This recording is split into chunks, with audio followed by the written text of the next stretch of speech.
Hello students, today's class is for class 9. In previous classes we have explained about the symbolic representation, importance of symbolic representation, the symbolic representation of molecules that we are terming as molecular formula, and the definition of valency and different examples. So in today's class we are starting from variable valency. Okay, so in today's class our topic is variable valency.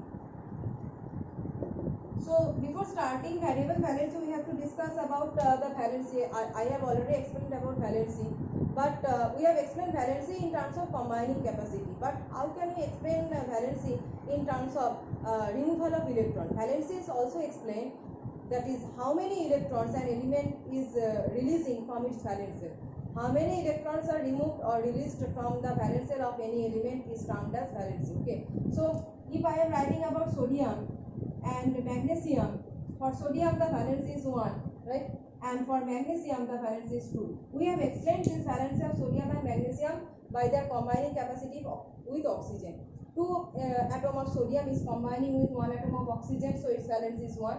In the previous class I have explained. And one atom of magnesium is combining with 1 atom of oxygen, so its valence is 2. Okay, but this is the combining capacity of oxygen and hydrogen. But if we write the electronic arrangement, how many electrons are removed from its valence, we can explain the valency by this 2. So for sodium the atomic number is 11, and for magnesium the atomic number is 12. Apply your concept for atomic structure and write out the electronic configuration. So for sodium the electronic configuration is 281. You know the octet rule, and every molecular element wants to keep 8 electrons in their valence shell. That is the most stable arrangement, want to keep 8 electrons in their valence shell. So here if sodium removes 1 electron, then the arrangement is 2-8. So this is 8, right? This 8 means this is fulfilling the octet, so this is stable. So as it is releasing 1 electron, sodium is forming Na+. Now what for magnesium? Again write the electronic configuration, that is 282. Write the electronic configuration, that is 282. Again magnesium also wants to keep 8 electrons in their valence shell. So to keep 8 electrons in their valence shell, it will release this 2 electron. If it releases this 2 electron, there will be 8 electrons in its valence shell. So if it releases 2 electron, it is becoming again 2-8, that is outermost orbital becomes 8, and it is again becoming stable, So it is releasing 2 electrons, so the charge comes above magnesium is 2+, and the charge comes above sodium is Na+. So we can write, by saying this 2+, we can say that the valence is 2 here, so we can say magnesium is bivalent.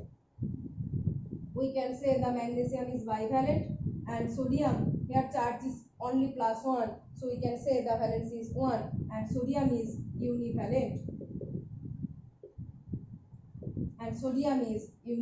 Right? Now by this procedure, or by this technique, that is the removal of electron, we are coming to the point of variable valency. So what is variable valency? That is when an atom exhibits more than one valency. Suppose sodium is exhibiting only one valency, that is +1. But if any element can exhibit more than one valency, that is suppose it is exhibiting both +2 and +3 valency. Okay. If both +2 and +3 is exhibiting by an element, that means it is showing its variable valency. But in what condition an element can show variable valency? There exists a term, that is penultimate cells. Penultimate cells means the cells lies in inner cells. Okay, actually when we are writing the cells like this, suppose this is the valence cell, So if this is the valence cell, the inner cells, these inner cells are known as penultimate cells. These all inner cells are known as penultimate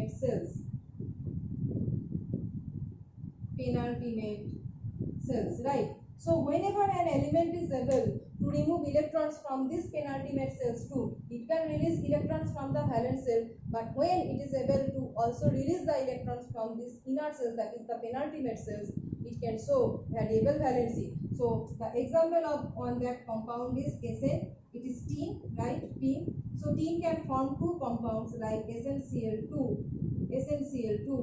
and SnCl4, right? So in SnCl2, the oxidation state of tin is +2, and in case of SnCl4, the oxidation state of tin is +4, right? The oxidation state of tin is +4. You can see that tin is exhibiting two oxidation state, that is +2 and +4, so it is exhibiting the variable valency. Now what about name? We are representing silver as Ag, right? We are representing gold as Au, so we are also representing tin as Sn. But when it is forming compounds, that is something different. We are identifying the compounds as stannous and stannic. Between 2 and 4, which one is lower? +2 is lower, +4 is higher. So this is lower valency and this is higher valency. The lower valency is represented as us and higher valency is represented as ik. Like for SnCl2, this is lower valency, so we can write here it is stannous chloride. Stannous chloride and stannic chloride. Which one is us, stannous, and which one is ik, that is stannic? Stannous is lower term, lower valency, that is SnCl2, and stannic chloride, ik, is the higher valency, that is +4. So we can write here stannous chloride, and for the higher valency, this is higher valency, we can write stannic chloride, right? So this is one example with compound that is tin are forming stannous chloride and stannic chloride, exhibiting variable valency. There are other some atoms like nitrogen, phosphorus, sulfur. Nitrogen, phosphorus and sulfur can also exhibit variable valency. For nitrogen and phosphorus, they are exhibiting the valencies 3. Nitrogen and phosphorus exhibiting valencies 3 and 5, while sulfur exhibiting the valencies 2, 4, 6. Okay. For sulfur, nitrogen, phosphorus, they are exhibiting variable valency. They are all non-metals. They are exhibiting the variable valency. So what is the valency? Nitrogen and phosphorus can exhibit 3 and 5, and sulfur can exhibit 2, 4, 6. Okay. They are non-metals. Non-metals generally can show the variable valency. Okay. So next we are coming to the point of radicals.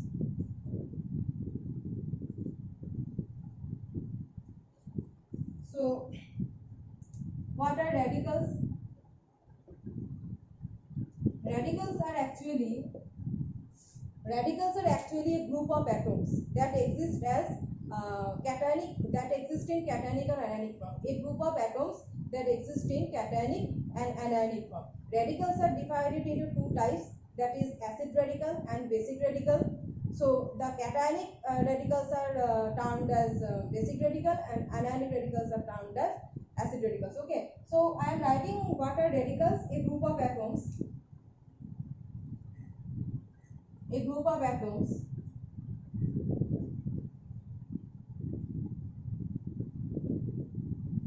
radicals are a group of atoms that exist as a single unit.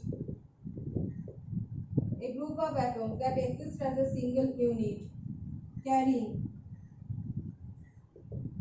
positive or negative charge. Carrying positive or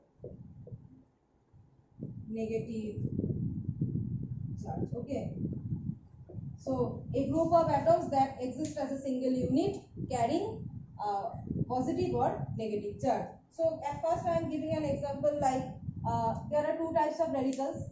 Suppose I am writing about Na+. Okay. This is one radical carrying positive charge, Mg2+. This is also a radical, and SO4 2-. This is also a radical. Okay. Every cationic and anionic species actually is a radical. But you can see here, in case of sodium and magnesium, there exists only one atom, only one element actually, only one element, that is sodium element, magnesium element. But in case of sulfate, there exists two types of element, that is sulfur is one element, one type of element, and oxygen is another type of element. So radical can be of two types, consisting of only one element, one type of element, or consisting of two or three types of elements. Okay, there are two types of radicals. So these radicals are actually called simple radicals, radicals that consist of only one type of element are simple radical, and the radicals that consist of two or three different types of elements. Sulfur and oxygen, two different types of elements. So we can write sulfate as compound radical. So whenever different elements are there, we can write here compound radical. Now I have said that radicals are divided into two types, that is acid radical and basic radical. But how can we identify that acid radical and basic radical? What is the concept? So in that concept we can write, suppose I am writing about potassium chloride. So what is the synthesis of potassium chloride? In case of potassium chloride, suppose KCl, okay, potassium chloride. What will be the synthesis of potassium chloride? We are treating potassium hydroxide with hydrochloric acid. We are treating potassium hydroxide with hydrochloric acid, and it is forming KCl. This is a salt, and water. It is forming KCl and water, right? KCl and water. Now, in this potassium chloride, what are the radicals? If I ask, what are the radicals there in potassium chloride? Two radicals there. One is potassium K plus, and one is Cl minus. Now, which one is acid and which one is basic? See, in case of K plus, in KCl, the K plus radical is coming from KOH. In KCl, the K plus radical is coming from KOH, which is a base. Definitely, potassium hydroxide is a base, and HCl, hydrochloric acid, is an acid. So, this K plus radical in potassium chloride is coming from a base, that is KOH, as K plus is coming from a base, so it is basic radical. Clear? Why K plus is basic radical? As it is coming from a base. Now for Cl minus, the Cl minus radical within KCl is coming from an acid.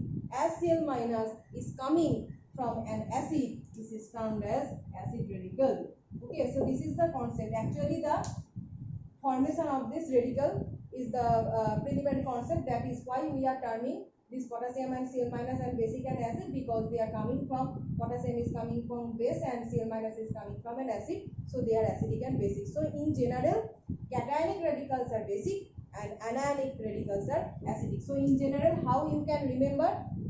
So for your to make it easy to remember, we can in general write cationic radicals. Cationic radicals are what? Basic. Cationic radicals are basic, and anionic radicals are what? Acidic. Anionic radicals are acidic, right? So these are the two types of radicals. We are so I am giving one or two more examples of acid and basic radical. Like you can write here as acetate ion or ammonium ion, right? Ammonium ion.